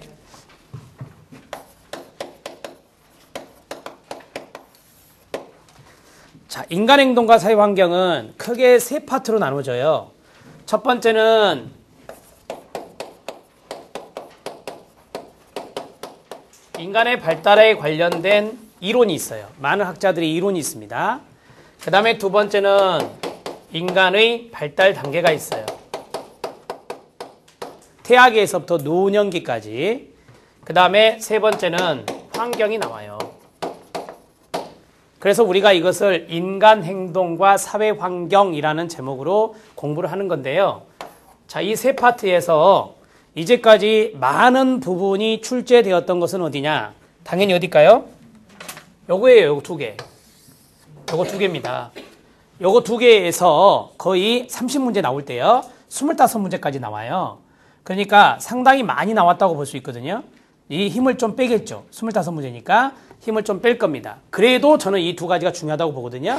그래서 인간행동과 사회환경을 공부할 때는 인간 발달의 이론이 있죠. 정신분석 이론에서부터 인본주의 이론까지 거기에 있는 개념을 철저하게 잡으세요. 자, 그 다음에 인간의 발달 단계는 특징이 나와요. 예를 들어서 아동기의 특징, 청소년기의 특징 이런 것들이 나와요. 인간의 발달 단계를 쉽게 보면 안 됩니다. 여러분들이 쉽게 공부하시더라고요. 절대 그래서는 안 됩니다. 왜냐하면 어렵게 꽈버릴 수 있어요. 이게 이거 같고 저게 저거 같고 그런 경우가 많거든요. 발달 단계가 특히 3단계인 학령전기와 4단계인 학령기 이게 헷갈릴 수 있고요. 그러한 것들이 있기 때문에 여러분들이 이것도 꼼꼼히 정리를 하셔야 돼요. 제가 이제 마지막으로 팁을 드리면 이 두 개 중에 어떤 걸 먼저 해야 될까요? 이론을 먼저 해야 돼요. 그 다음에 뭐예요? 발달 단계 들어가셔야 돼요. 어떤 분은 보니까 이론을 않고 태아기부터 보고 계시는 거예요.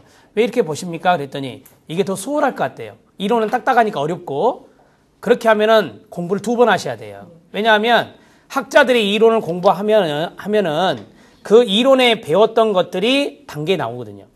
제일 대표적인 게 뭐죠? 피아제예요. 인지발달 이론.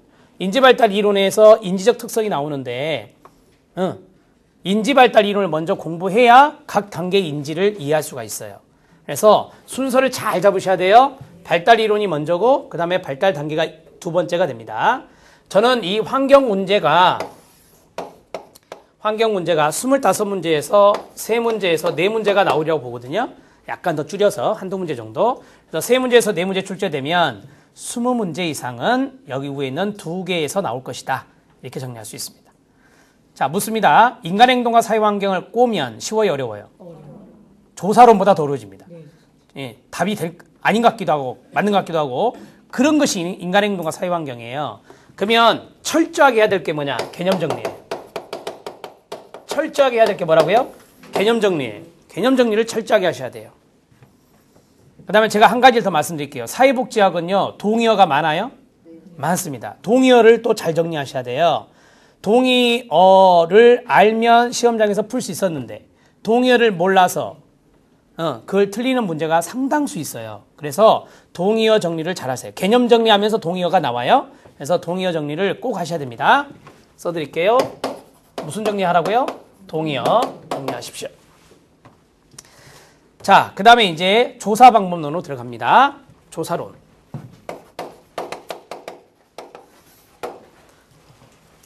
제가 그랬잖아요. 전체적으로 말씀드릴 때 개념 정리가 가장 중요하다 그랬는데 제일 중요한 영역이 바로 조사론이에요. 개념 정리에서 제일 중요한 거. 그게 뭐라고요? 조사론이에요. 한번 들어보실래요? 횡단조사가 뭐냐? 종단조사가 뭐지? 신뢰도가 뭐냐? 타당도가 뭐냐? 내적 타당도가 뭐지? 요거 모르면 문제 컨트롤이 안 돼요. 그러니까 보시면 조사 방법론은 처음부터 끝까지 다 개념이에요. 개념.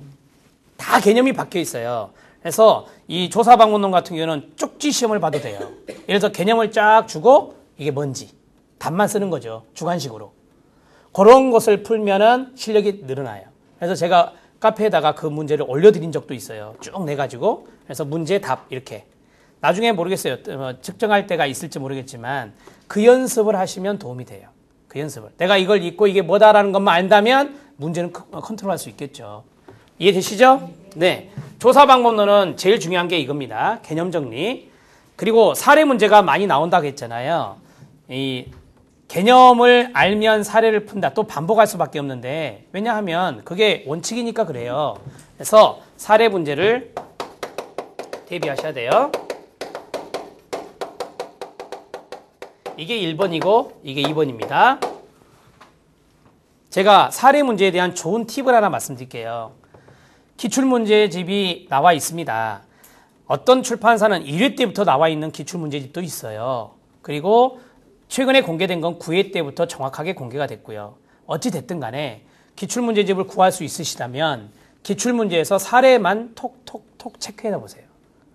기출을 딱 보면서 이게 사례인지 아닌지는 아시잖아요. 그걸 형광펜으로 동그라미를 쳐보시라고요. 그러면 이게 나중에 이게 사례구나.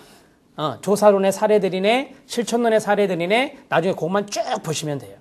그러면은 사례에 대한 불안감은 없어져요. 아셨죠? 오케이. 사례는 전공서적을 찾으려면 못 찾아요. 눈 아파요. 눈 아파서 그 찾기가 힘드니까 제 생각을 말씀드리면 기출문제에 나왔던 사례들을 여러분들이 뭐 문제집을 구매를 하시든 구해서 거기에 대한 기출문제에 마킹을 해서 그 나중에 개념 정리가 다 됐을 때 그때 사례 문제만 쭉 훑으시라고요. 그러면 되니까. 아셨죠? 네. 기출 사례 문제를 정리해라. 그러면 사례에 대한 불안감은 확 떨칠 수 있습니다. 그리고 이제 모의고사에서도 사례가 있겠죠. 그거는 이제 나중에 걱정하셔도 돼요. 우선 기출을 분석하는 게 좀 빠른, 문제풀이에서는 제일 먼저 해야 되는 거니까 그렇게 해주시고요. 자, 이제 실천론 들어갑니다. 실천론이 더 쉬워요? 기술론이 더 쉬워요? 말씀해 보세요. 두 가지가 약간 쉽고 어렵고 하거든요. 어떤 게 더 쉬워요? 이게 더 쉬워요. 실천론이 더 쉬워요. 왜 기술론이 어렵다고 생각하세요? 모델. 이 기술론에서는 모델하고 기법 문제가 나오잖아요. 9회 10회 11회 문제를 보시면 아시겠지만 사례 문제가 우수수하게 나오지 않아요. 이론도 만만치 않게 나오거든요. 예를 들어서 30문제였을 때요. 20문제는 이론이에요. 10문제가 사례거든요. 그러면 내가 이론 정리 안 했다 그러면 그건 망하는 거예요. 그렇기 때문에 이 모델의 이론 정리나 기법 기술의 이론 정리를 안 하시면 이거 낭패보기 딱 좋은 게 뭐냐면 기술론이에요. 심지어 노량진에서 공부하는 젊은 학생들도 이 모델을 갖고 헷갈려갖고 죽으려고 그래요. 그게 정리가 안 돼가지고. 모델이 많으니까. 그래서 이것이 더 쉽고 이게 더 어렵습니다. 그래서 모델 정리를 잘 하셔야 됩니다. 개인 대상 모델이 많잖아요. 그 다음에 집단 대상 모델도 있고 가족 치료 모델도 있잖아요. 이게 다 기술론 파트에서 나오는 겁니다. 그리고 사례 관리를 아시나요? 사례 관리 아시죠? 강조하고 있죠, 요새. 사례 관리, 여기는 사례 관리 다 나와요.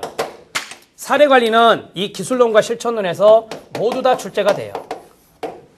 이론적인 것도 나오고 뭐 등장 배경이나 이런 것들, 그 다음에 사례 관리에 대한 예시 문제, 사례 문제들이 아주 나오죠. 사례 문제의 정형적인 게 이거예요. 그 사례 관리할 수 있는 다양하고 복합적인 욕구가 있는 클라이언트를 사례로 줘요. 주고 사회복지사가 잘못하고 있는 거, 사회복지사가 바람직하게 하는 거, 어떤 거냐 찾아라. 이런 것들이 이제 전형적인 사례 문제예요. 사례 관리 문제.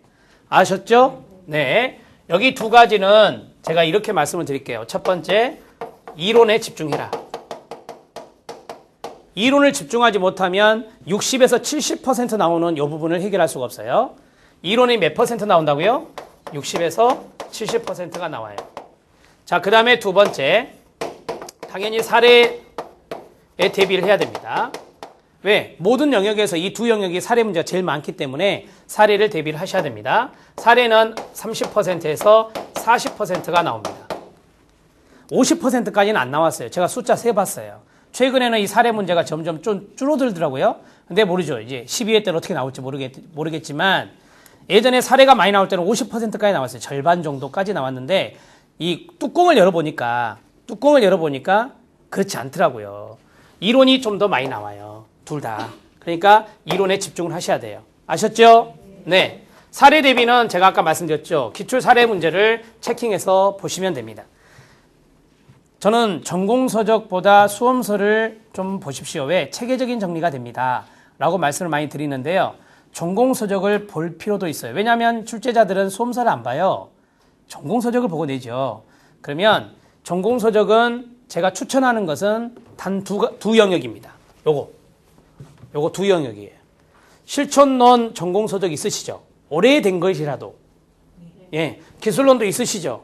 오래된 거라도. 이건 바뀌는 게 아니니까요. 그러면 이 두 가지의 책을 보면 사례가 따옴표 쳐서 나와요, 안 나와요? 나오죠. 그 대목만 보자 그 말이에요. 왜냐하면 그게 기출문제로 나올 수 있으니까, 제시될 수 있으니까. 그래서 이 두 영역은 전공서적을 활용해 보시기 바랍니다.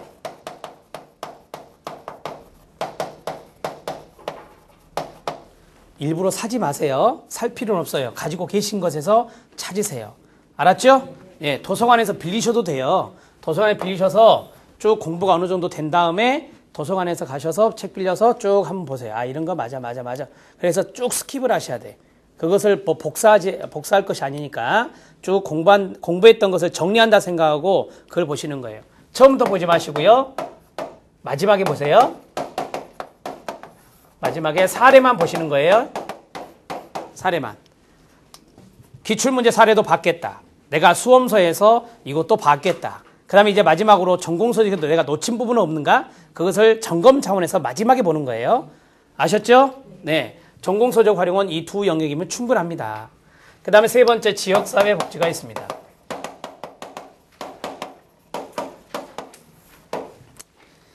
이번에 저는 11회 문제를 보고 깜짝 놀란 게 뭐냐면 모델 문제가 너무 많이 나온 거예요. 30문제에서 10문제가 모델 문제였어요. 로스만의 모델, 파펠과 로스만, 파펠 로스만이 아니라 로스만하고 그 다음에 있죠. 웨일과 갬블. 이러한 지역사회복지 실천 모델의 학자들이 있는데 그 학자들의 문제에서 로스만하고 웨일과 갬블의 모델만 합쳐갖고 10문제란 말이에요. 이거는 아주 심각한 뭐라 할까요? 치우침 현상이에요. 너무 치우쳤어요. 이전에는 모델 문제가 5문제 정도 출제가 됐거든요. 근데 거기에 꽃배기가 나온 거예요. 아셨죠? 예. 그래서 지역사회복지론이 생각보다 쉽게 나왔다라고 하는 게 그거 이유예요. 왜냐하면 모델은 집중적으로 공부하시거든요. 대부분 사람들이 모델은 잘 나온다 하니까. 근데 모델이 이 문제가 나오다 보니까 거기에 대해서 약간 난이도가 쉽다라는 생각을 하셨고 또 이번엔 좀 짧았어요. 지문이. 그래서 지문이 짧을수록 쉽게 느껴지는 거거든요. 아셨죠? 예, 이제 그만 제가 뭘 말씀드렸다고요? 모델. 이걸 먼저 가셔야 돼요. 자, 그 다음에 두 번째. 지역사회복지에서는 전반부가 이제 모델하고 뭐가 나오냐면 기술이 나와요. 뭐가 나온다고요? 기술. 지역사회복지에도 기술이 있어요. 그 기술하고 그 다음에 사회행동에는 이것이 있죠. 전술 이런 것들이요. 이게 이제 전반부의 이론 파트에서 좀 잘 나오는 부분들입니다. 이렇게 정리해 주시고 자 후반부에 뭐가 있죠? 복지관, 협의회, 자원봉사센터 이런 거 있잖아요. 이걸 우리가 추진체계라고 해요. 무슨 체계요? 추진체계. 추진체계가 아주 많습니다. 아주 많아요. 복지관 문제 한 문제, 자원봉사센터 한 문제, 또 그 다음에 뭐 협의회 문제 한 문제, 그 다음에 자활이요. 자활, 지역자활센터, 광역자활센터 이런 게 있잖아요. 그거 한 문제. 이런 식으로 해서 추진체계가 한 영역에 많이 나오진 않아요. 그래서 복지관이 두 문제 막 나오고 그렇게 나오진 않고 문제가 줄어들 때는 거기에서 또 이빨 빠지는 것들 나오겠죠. 공동모금에도 잘 나오잖아요. 이런 것들이 다 추진체계라고 보시면 돼요. 그러면 이게 전반부, 이게 후반부가 되거든요. 하나 더 써야 돼요.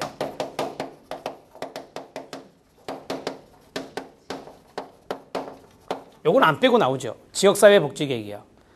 시군구청장과 시도지사가 수립하는 지방분권 차원에서 강조했던 것이 이거잖아요. 근데 요것이 어디에 있어요? 사회복지사업법에 있잖아요. 그럼 우리가 지역사회복지론 다음에 무슨 공부한다고 했을까? 법제론 한다고 했잖아요. 지역사회복지 다음에 뭐 한다고요? 법제론 한다고 했잖아요. 법제론 앞에 강론 앞에 뭐가 있냐면 사회복지사업법이 있어요. 그럼 이렇게 또 연결이 되는 거예요. 이렇게. 그래서 여기서 공부 한번 하고 법제론에서 검토하고 점검하고 그런 식으로 하시면 돼요. 요것은 왜 적어드렸냐? 무조건 나오니까. 무조건 나오니까 적어드리는 거예요. 그래서 여기 전반부, 후반부, 그 다음에 이것도 이제 중간 부분에 있긴 있지만 지역사회복지를 따로 적어드렸어요. 25문제가 된다고 봤을 때 15, 13, 12 이렇게 다 나눠지겠죠? 이게 한 13, 이게 12 이 정도 될 거예요. 이렇게 반반씩 나와요. 예전에 9회 때나 10회 때 그 전에도 추진체계 문제하고 이론 문제를 나눠 봤을 때 15 거의 비슷하게 나왔어요. 그래서 50대 50 이렇게 나왔거든요. 저는 이번에도 그렇게 나올 거라고 보거든요. 이렇게. 근데 11회 때는 제가 달랐다고 그랬어요. 11회 때는 모델 하나만 몇 문제다? 10문제가 나왔다고 했잖아요. 이해되세요? 네. 예. 자, 그 다음에 정책 들어갑니다. 지역사회복지로는 모델 정리를 잘 하십시오. 지역사회 개발 모델, 사회계획 모델, 사회행동 모델, 그 다음에 지역사회복지사가 어떠한 역할을 하는지 그것도 모델과 연관성이 있어요. 그래서 모델에서 파생되는 게 많아요. 사회행동의 전술도 모델에서 파생된 거거든요. 그래서 모델 정리를 안 하시면 지역사회복지는 망하십니다. 아셨죠? 네. 예. 자, 그 다음에 정책론입니다. 정책론은 아까 제가 말씀드린 대로 사회보장론 전반부가 있고요.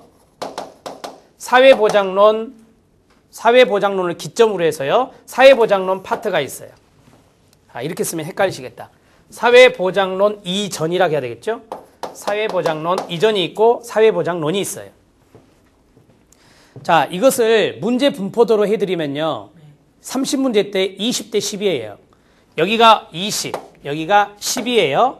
그러면 25문제로 한다면 어떻게 될까요? 15, 10 이 정도?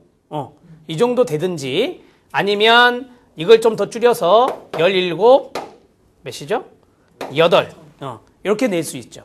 그러니까 사회보장론 이전의 내용이 여러분들이 이제 책을 보시면 아시겠지만 훨씬 더 두껍고요. 여기가 더 얇아요. 자, 듣기만 하세요. 여기에 사회보장이란 뭐냐?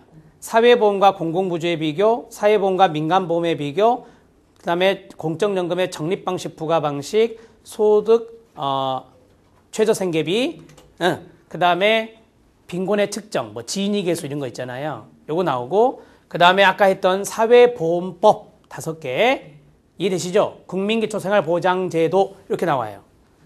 그러면 제가 지금 손가락으로 하면서 했잖아요. 그게 8개거든요. 근데 사회보험 문제가 한 문제가 아니라 한 문제씩 나와요. 건강보험 하나, 국민연금 하나 이렇게 나왔거든요. 그럼 거기서 5문제가 나온다고 보는데 그거 5문제 안 내겠죠. 5문제 줄어들었으니까 2문제 내지 3문제만 나오고 있죠. 그렇게 하면 10문제가 돼요. 이해되십니까? 오케이. 자, 그리고 나서 사회보장론 이전에는 뭐가 있죠? 사회보장론 이전에는 정책의 모형, 좀 큰 것만 써드릴게요. 정책의 모형이 있잖아요. 그 다음에 복지국가론이 있고요. 복지국가의 팽창기, 위기기, 재편기, 그 다음에 역사가 나오죠. 역사 문제가 한 2서너 문제 나와버리잖아요. 영국의 역사, 미국 역사, 독일 역사, 한국 역사 이렇게 해서 섞어서 나와요. 특히 영국의 역사를 정리를 잘 하셔야 되잖아요. 아셨죠? 그 다음에 정책 발달 이론이 나오고요. 뭐 수렴 이론, 사회 양심 이론 이런 것들이 이제 여기에 들어가는 겁니다. 그 다음에 비례적 평등, 그거는 다 가치거든요. 그래서 가치와 연관된 것들이 나와요. 효율성, 평등, 자유 이런 것들이 여기 들어가고요. 아셨어요? 네. 자, 이제 하나 남았어요. 그게 뭐냐? 산물 분석이요. 무슨 분석? 산물 분석. 산물 분석이 뭐예요? 할당 체계, 재정 체계, 급여 체계, 전달 체계. 길버트와 스펙트가 말한, 테렐이 말한 산물 분석의 틀 4가지. 요거를요, 내면 충분히 요거 냅니다. 요 문제 정도는 그냥 낼 수 있어요. 아셨어요? 네. 정책은 여러분들이 구조화를 하셔야 돼. 사회보장론 이전하고 사회보장 이후하고 나누어서 공부를 하셔야 되는데 물어볼게요. 어떤 게 더 쉬워요? 이거 2개 중에 선생님들이 생각할 때 어떤 게 더 쉽냐고요? 위에 거, 아래 거. 아래 것이 쉬워요. 아래 것이 여러분들 공부할 때 더 쉽다고요. 그래서 저는 여기에 좀 더 신경을 썼으면 좋겠어요. 사회보장론 파트에서. 이건 어차피 법제론하고 오버랩이 되는 부분이 많기 때문에 훨씬 더 법제론을 공부한 다음에 하면 수월하게 공부할 수 있어요. 그래서 순서를 잘 잡는 게 중요합니다. 실제적으로 이것을 이해하기 힘든 분들이 많이 있어요. 이게 좀 딱딱한 쪽이라서 상당히 힘들어하시는 분들이 많은데 이것도 어차피 넘어야 될 산입니다. 그렇지만 전략적으로 접근한다면 사회보장론 파트에 더 신경을 많이 쓰면 10문제 정도는 먹고 들어가는 것이다 이렇게 생각하시면 돼요. 아셨죠? 네. 행정론 들어가 볼까요?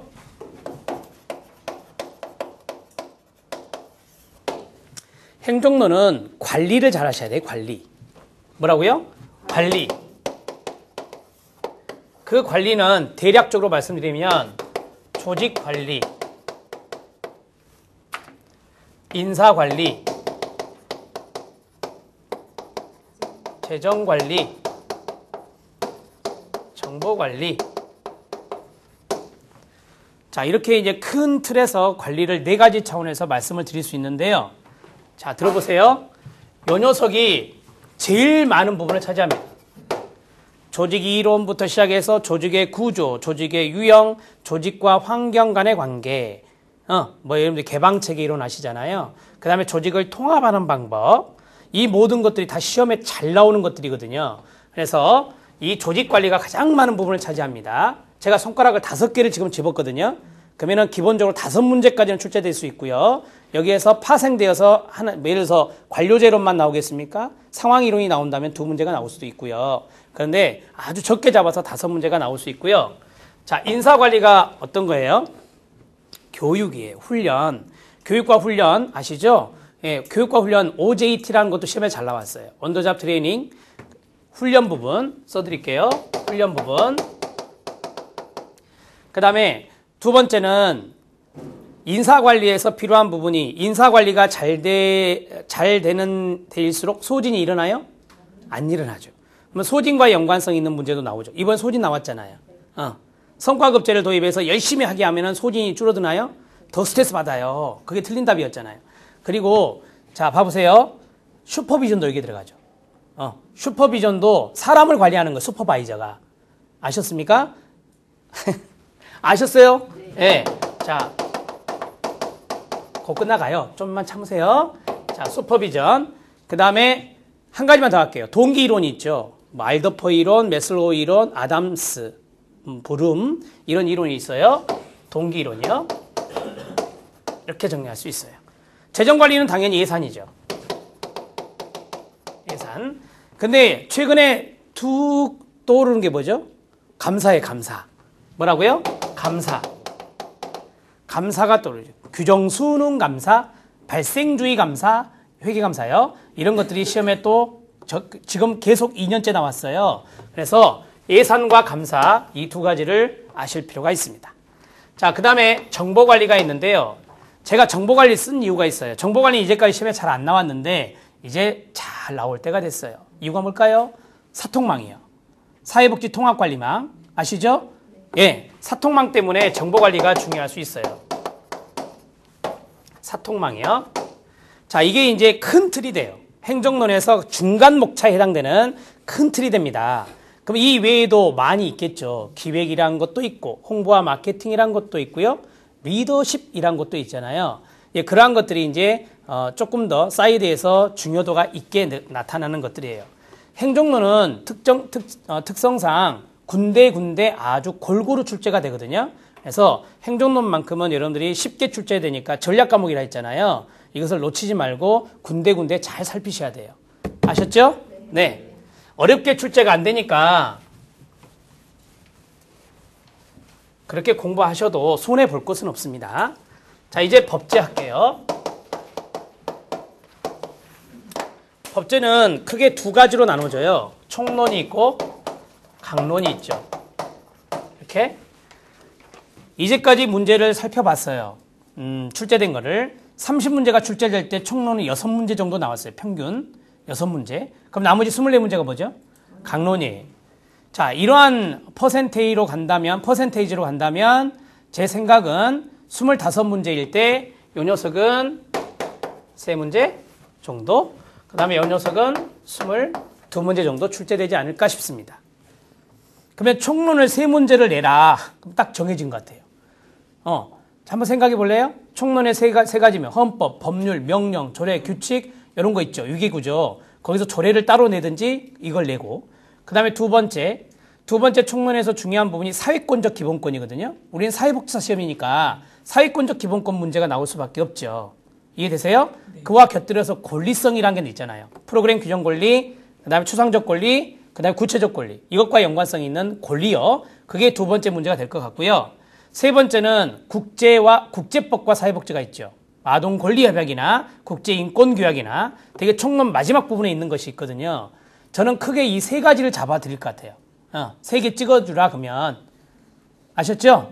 예, 뭐 굳이 안 적으셔도 돼요. 저 동영상 올려드릴 거니까 카페에다가. 그러니까 한 번 더 보시면 되죠. 자, 그 다음에 총론은 그 정도로 이제 정리를 하고 요 녀석을 못 잡으면 법제로는 망해요. 그래서 이 강론은 상당히 많은 법률이 있다 이렇게 말씀을 드렸는데 강론을 잘하는 방법은요. 지문을 여러 번 읽기예요. 법조문을 여러 번 읽는 거예요. 한 번 읽었고는 절대 문제 못 풀어요. 그럼 이게 여러 번이 몇 번입니까? 최소 2번 이상이에요. 최소 2번 이상. 자, 그 다음에 여러분들이 알고 있는 게 뭐죠? 법률이 있고 시행령이 있고 시행규칙이 있잖아요. 그걸 다 뜯어본다는 것은 문제가 많습니다. 그거 언제 다 보고 있어요? 법률을 위주로 보셔야죠. 뭘 위주로 본다? 법률 위주로 봐요. 근데 법률을 쭉 읽다 보면 대통령령으로 정한다 이렇게 나와요. 근데 그게 좀 중요한 것 같아요. 그런 것들이 있거든요. 그것들만 살짝 봐야 되는데 그런 것들이 잘 편성되어 있는 게 수험서예요. 그래서 여기에서 법률 위주, 법률에서 한 70%가 나오거든요. 그렇기 때문에 법률 위주로 공부하는 게 정답이에요. 아셨죠? 시행 규칙까지 안 가도 돼요. 시행령 정도까지만 정리하시면 되죠. 자, 예를 하나 들어볼게요. 장기요양보험에는 등급이 있나요? 네. 등급이 있습니다. 이 등급은 법률이 없어요. 등급 1등급, 2등급, 3등급이 규정되어 있는 것은 바로 시행령 내지는 시행규칙에 있어요. 그것이 시험에 나와요, 안 나와요? 나오죠. 이런 것들은 하셔야 된다는 거야. 그래서 법률만 짜르륵 하고 시행령과 시행규칙을 안 봐버리면 문제가 심각해지는 거예요. 그래서 이런 것들이 잘 정리되어 있는 수험서를 선택하시는 게 좋은 방법이 됩니다. 법제로는 그걸 보셔야 돼요. 그리고 법제로는 전공서적 저 비춥니다. 왜 그런지 아시죠? 전공서적은 개정을 안 하잖아요. 전공서적은 개정을 반영하지 않아요. 그때그때 바뀌는 것을 어떻게 전공서적에 계속 반영합니까? 대학 교수님들이 쓰잖아요. 첫 번째 교수님들이 쓰는 것만 인정이 돼요. 대학에서 그 퍼센트가 있거든요. 져서 쓰는 거 인정이 되고 개정한 것은 인정이 안 된대요. 그래서 출판사에서 개정 좀 해주십시오 그러면은 저 난색을 표현하신대요. 시간 없다 이렇게 한다는 거예요. 왜 실적이 안 올라가니까. 실제로 이 법제책을 쓰신 분이 나한테 이야기해 준 거예요. 그래서 내가 이걸 혼자 다 하느라고 힘들어 죽겠다 막 그런 식으로 말씀하시더라고요. 그만큼 전공서적은 개정이 반영되는 것이 늦거나 잘 안 되는 게 많아요. 그러니까 이것은 제가 생각에는 수험서의 도움을 받는 게 가장 좋습니다. 법제는. 자, 그러면 마지막으로 법제에서 중요한 것 사회복지사업법 중요할까요? 네. 사회복지사업법이요. 보세요. 한 문제가 아니에요. 3문제에서 5문제씩까지 나와요. 그 한 시험에서. 그러니까 가장 중요한 법이 사회복지사업법이에요. 그 다음에 이번에 사회보장기본법이 전면 개정됐거든요. 그래서 사회보장기본법도 아셔야 되고요. 써드릴까? 다시. 너무 분위기가 좋으시네. 안 써드릴 수가 없네 그냥. 사회복지사업법. 역시 사회복지 공부하시는 분들은 이 학구일이 붙어있어요. 지금 9시 15분인데도 한 분도 안 가시네. 자, 그 다음에 사회보장기본법. 그게 좋은 겁니다. 그 다음에 빅3 대상자가 누구죠? 빅3 대상자. 동, 그 다음에 노인, 그 다음에요 장애인 복지법이에요. 시험 문제 봐보세요. 여기 안 빠지고 나와요. 이 3가지가 안 빠지고 나온다고요. 자, 그 다음 분야별로에서 중요한 건 뭐죠? 정신보건법 중요할까요? 예, 정신보건 분야. 정신보건법도 시험에 잘 나와요. 그 다음에 공공구조 분야 시험에 잘 나와요? 당연히 잘 나오죠. 사회보험 분야 잘 나와요? 네. 그럼 공공구조 분야의 법이 여러 개가 있잖아요. 국기법도 있고, 의료급여법, 기초노령연금법, 장애인연금법, 긴급복지지원법까지 5개가 있네요. 자, 그 다음에 사회보험법도 5개가 있잖아요. 이해되세요? 네. 그럼 요거 5개, 요거 5개, 10개잖아요. 한 문제씩만 내도. 근데 10문제가 안 나오라고 봐요, 나는. 공공부조에서 한 2문제 내지 3문제. 사회보험도 이제는 다 못 내요. 왜? 문제수가 줄어들어서 못 냅니다. 제 생각에 2문제에서 3문제. 이렇게 낼 것 같아요. 이렇게 해서 조금씩 힘을 좀 뺄 것 같고요. 우리들이 정말 이거 공부해야 되나 하는 법률이 뜬금없이 나올 때가 있죠. 그게 바로 자원봉사활동기본법이 나온 적이 있죠.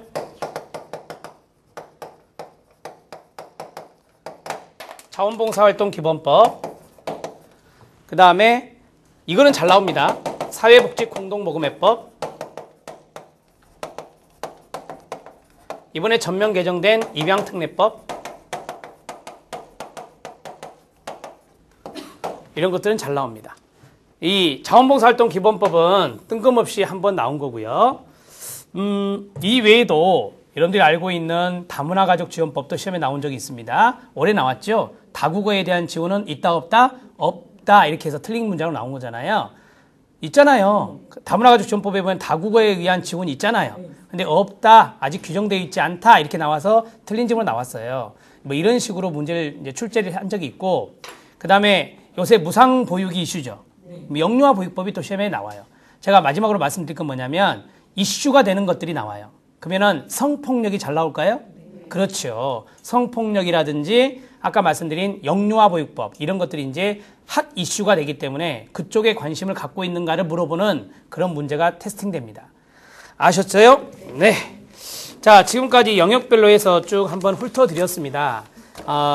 좀 시간이 더 있으면 더 말씀을 드릴 것 같은데 여러분들이 또 다음에 저를 만나기로 하고 또 좋은 기회가 있으면 저랑 이제 오랫동안 학습을 해서 또 합격의 영광도 누리시고 그렇게 하셨으면 좋겠습니다.